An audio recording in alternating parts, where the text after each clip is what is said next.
பதிவை பார்க்க வந்தவர்களுக்கு சக்தி கிச்சனின் நன்றியும் வணக்கங்களும். என்னை பெத்த மக்கா ஒரு வருஷத்துக்கு முன்னாடி ஊரை காலி பண்ணி வந்தேன். அப்போ கூட நான் இவ்வளவு சிரமப்படலை சாமி.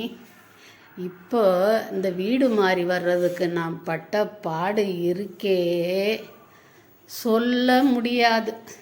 எப்படி கிடக்குன்னு பாருங்க. அன்றைக்கி இருட்டுக்குள்ளே எல்லாம் அரையும் குறையுமா தெரிஞ்சா இன்னைக்கு இந்த பாருங்க இப்படி கிடக்குது. இதெல்லாம் எடுத்து வைக்கிறதுக்குள்ளே இருக்கிற அரை உயிர் குறை உயிரும் என்ன ஆகுமோ தெரியலை. ஒரு ஹாலு, ஒரு சின்ன ஹாலு, சின்னன்னு சொல்லக்கூடாது, நம்மகிட்ட அது கூட இல்லை. அதை விட கொஞ்சம் சிறுசாக ஒரு பெட்ரூமுன்னு சொல்லிக்கிறோம். இப்போதைக்கு அது பையன் ஒர்க் பண்ணுறதாக தான் இருக்கும். அப்புறம் பார்த்திங்கன்னா கிச்சன் தெரியுதா, இப்படித்தான் வீடு, சின்ன கிச்சன்.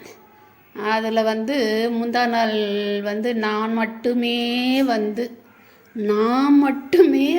ஒரு 200 ml பாலை காய்ச்சி காலை நீட்டி உட்காந்து குடிச்சிட்டு போயிட்டேன்.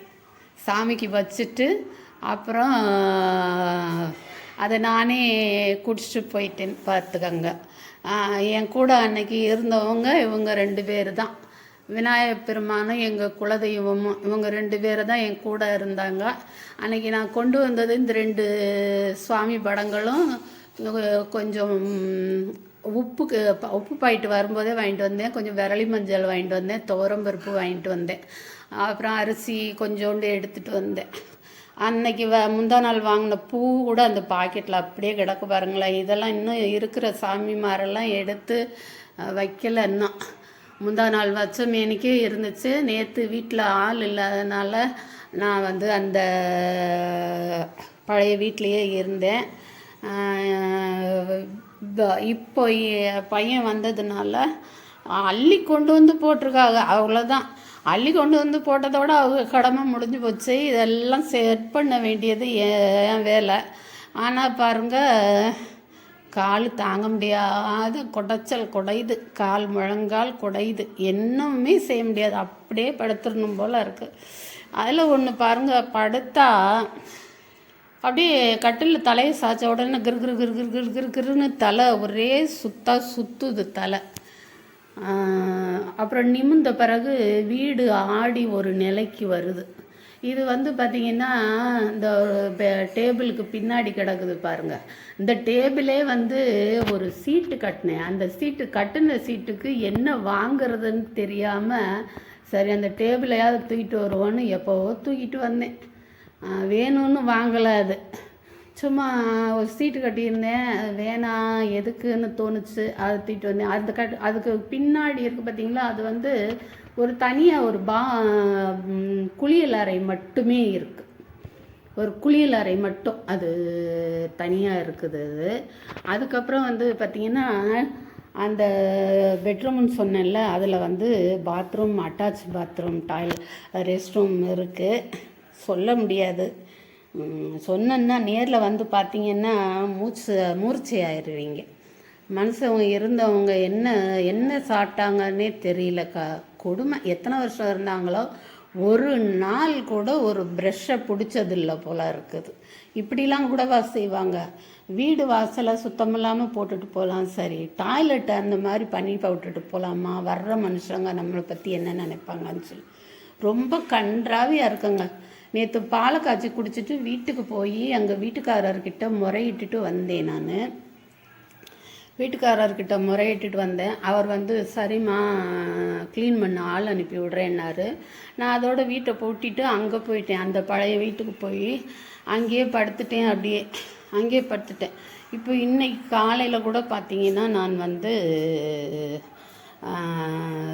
அங்கேயே தான் பாத்ரூம்லாம் யூஸ் பண்ணிவிட்டு குளிச்சுட்டு அப்படி அங்கேருந்து தான் வந்தேன். அங்கே வேலை முடிஞ்சிருச்சு.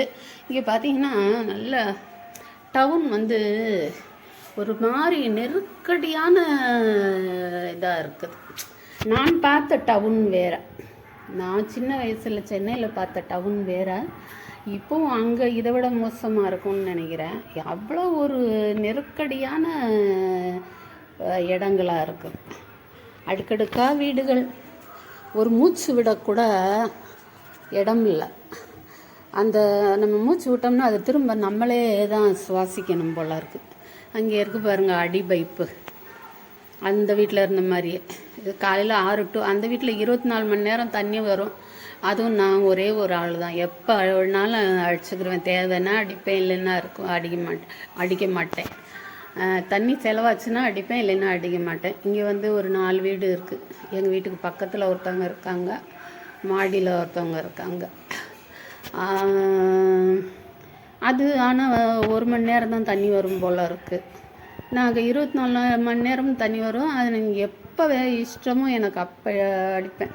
அந்த பக்கத்தில் ஒரு குடம் இருக்குது பார்த்தீங்களா, நேற்று வந்து அந்த அந்த வீட்டு ஞாபகத்தில் நான் வந்து தண்ணி தேவைக்கு எடுத்து வைக்காமல் இருந்துட்டேன். கடைசியில் பார்த்தா இங்கே வந்தால் 1 மணி நேரம் தான் வரும்னு சொன்னோடனே இன்றைக்கி அங்கே காலைல தூங்கிட்டு இருந்தவ எந்திரிச்சு ஓடி வந்து 6:30 மணிக்கு வந்து ஒரு குடம் தண்ணி அடித்து வச்சுட்டு போனேன். அது அப்படியே இருக்குது, தூக்க முடியாமல். என்னால் தூக்க முடியாது. என்னோடய வலது கை வந்து இன்னுமே எனக்கு செட் ஆகலை. அது வயசு வேறு ஆயிடுச்சா, அந்த எலும்பு முறிவு ஆனது வந்து அந்த அளவுக்கு ஒரு இளவட்டங்களுக்கு மாதிரி எல்லாம் இல்லை. சின்ன வெயிட் தூக்குனா கூட வலிக்குது. இந்த குடத்தை பையன் வந்து தான் தூக்கி வைக்க சொல்லணும். அப்புறம் வந்து மூட்டை முடிச்செல்லாம் பார்த்தா, ஏன்னா 2 பேர் தான் இருக்கீங்க, இவ்வளோ சரக்கு வச்சுருக்கீங்கன்னு கேட்டால் என்ன செய்ய சொல்கிறீங்க, பழையன கழிதலும் புதியன புகுதலும் அப்படிங்கிறாங்க. என்னதான் இன்னைக்கெல்லாம் பார்த்தீங்கன்னா ஒரு கிரைண்டரை தூக்கி போட்டு வந்தேன், அப்புறம் ஃப்ரிட்ஜை போட்டுட்டேன். அப்படி இருந்துமே இன்னுமே இந்த கச்சா முச்சாங் படாலாம் கிடக்குது. சரி, இல்லை சமையல் பால் காய்ச்சிக்கு தான் வரல நீங்கள். நானும் முதல் நாள் கூப்பிட்டதோடு இருந்துட்டேன். நேற்று வந்து கொஞ்சம் ரொம்ப டயர்டில் இருந்ததுனால இருந்துட்டேன். இந்த பார்த்திங்கன்னா நகையை காமிக்கிறேன்னு நினைக்காதீங்க, அது வந்து வெறும் ஃபோட்டோ தான். இந்த இருக்காரு பார்த்தீங்களா, இந்த வாண்டு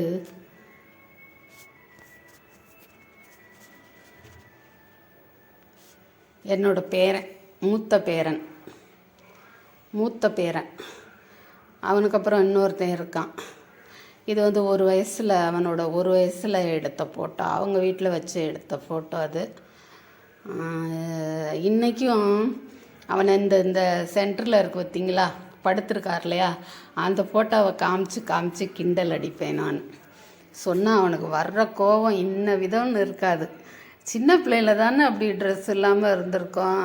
நான் இப்போ பெரிய ஆள் தானே அப்படின்னு கேட்க மாட்டான். கோபம் வரும், அடிக்க வருவான், நான் ஓடிடுவேன். அந்த மாதிரிலாம் நடக்கும்.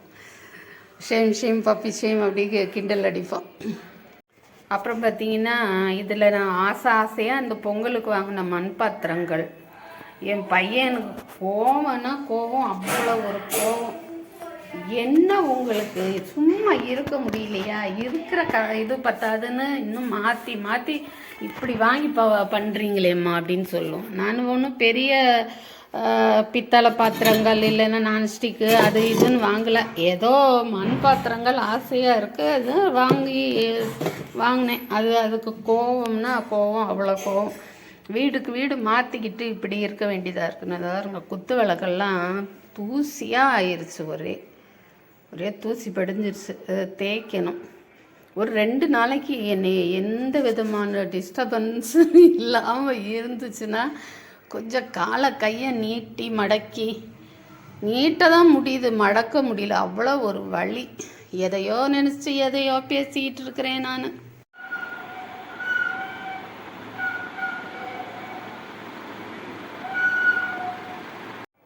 எப்படியோ நாம் விரும்பினாலும் விரும்பலைனாலும் இந்த வாழ்க்கை இந்த ஃபேன் மாதிரி சுற்றிக்கிட்டே தான் இருக்கும், கரண்ட் இருக்கிற வரைக்கும், இல்லையா? நம்ம என்ன செய்ய முடியும்? அது சுற்றி அது ஓஞ்சு சுழன்றுக்கிட்டே தான் இருக்கும், இல்லை? சுற்றி சுற்றி காமிச்சாலும் இந்த ஒரு இடத்துல தான் காமிக்க முடியும், வேறு ஒன்றும் காமிக்க முடியாது. கொஞ்சம் கால் வலி எல்லாம் தான் பிறகு இப்போல்லாம் குடங்களுக்கெல்லாம் வேலையே இல்லாமல் போச்சு. நான்லாம் கிராமத்தில் இருக்கும்போது ஒரு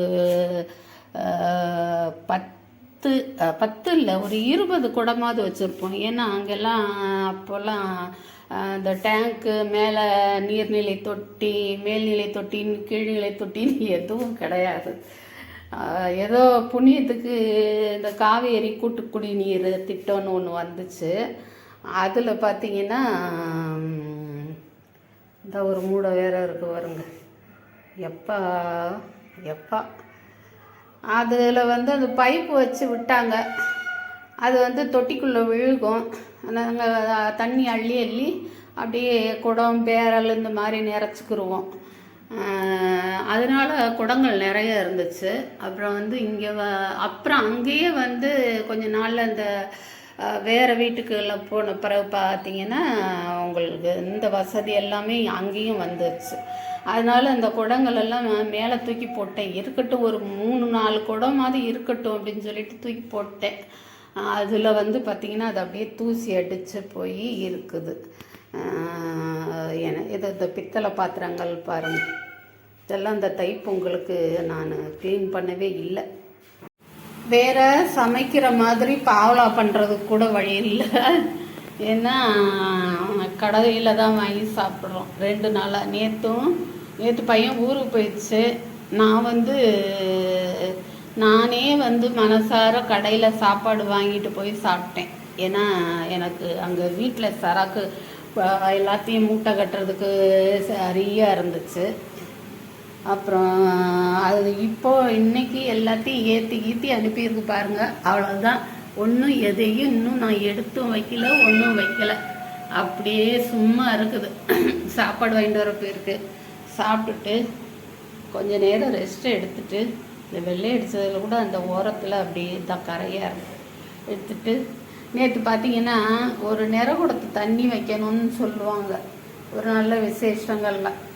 ஒரு பொண்ணு பார்க்க வந்தால் கூட ஒரு சின்ன குடத்தில் தண்ணி கொண்டு சென்டரில் வச்சுட்டு, அதாவது நடு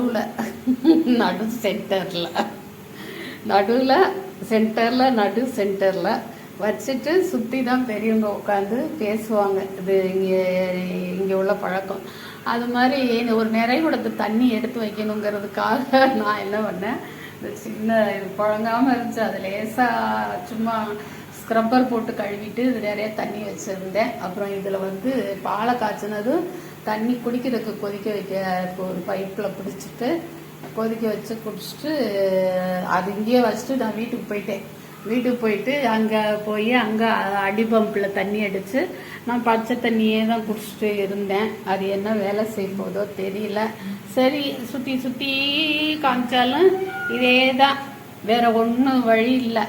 ஏதோ கடமைக்கு ஒரு வீடியோ போடணும்னு போட்டாச்சு.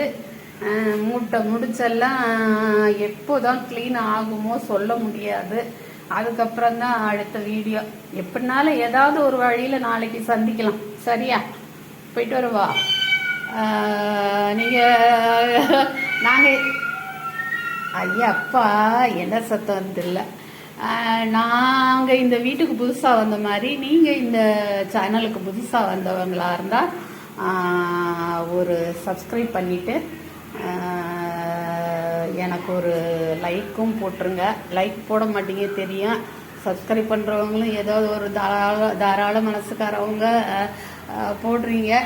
லைக் யாரும் பண்ண மாட்டீங்க. அது பண்ணிவிட்டு நாளைக்கு மறுபடியும் உங்களுக்கு பிளேடு ரெடியாக வச்சுருக்கிறேன். சரி, வரட்டுமா? பழைய நண்பர்களுக்கு நன்றி. அடுத்த வீடியோவில் பார்க்கலாம். வணக்கம்.